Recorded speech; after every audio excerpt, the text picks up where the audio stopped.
Welcome to my first ever Substack post slash recording. I make a lot of content for a bunch of other stuff, and I don't make any content for my writing, so I figured I would start to do that. That's what this is. What do you have before you? What I'm going to be doing tonight and probably for the next couple of weeks is doing a polish and a little bit of a rewrite on this book that I've written called Future So Bright. This is to kind of get it in shape to try and get somebody to publish it.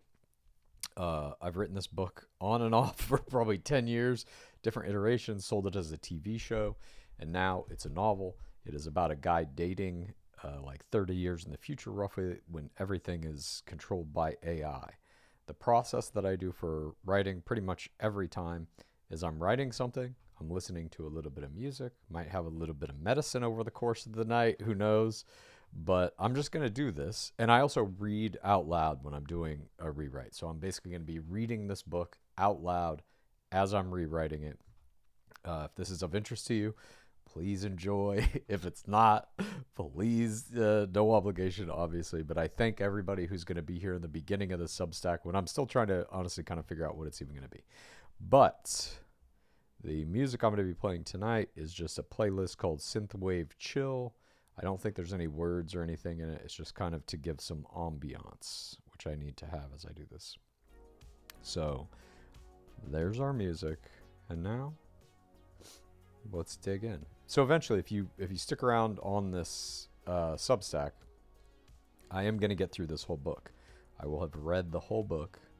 And then if you like it, you can get it when it comes out. Future So Bright. Here we go. Sometimes I open a book with a quote. Sometimes I don't. This one, I thought I should.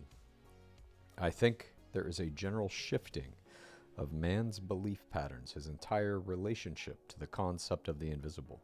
It is happening outside of any established structure, and science is not immune to it. Jacques Vallée, from his book, The Invisible College. Look it up if you don't know what that is.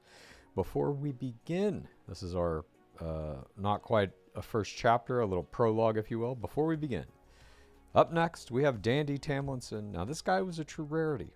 He was one of those few people who still really hated AI. I mean, he despised it. He called AI a soulless attempt by soulless people to replace the very best parts of what makes us human. Dandy didn't feel like he could trust it.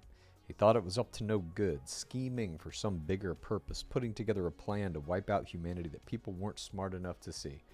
And I guess technically he was right about that part. But I digress, because Dandy was so adamantly against AI and everything that came with it. We've only got data for about the last 3 years of his life. For almost everybody else, we've got everything they ever bought, everything they ever ate, everything they ever watched, everything they ever listened to, every message they ever sent, every thought they ever had. But not Dandy. He refused to use AI for most of his life. 31 years, 8 months, and 6 days to be exact. But that secret plan he was so afraid of ultimately required him to participate. So at a Super Bowl party he didn't really want to be at, Dandy Tamlinson finally broke down, begrudgingly turned on an Orion 26, and gave us his first direct data. Year 1, complete. This book is broken into 3 sections, Year 1, Year 2, and Year 3. You'll see what those are as we go. Year 1 is complete.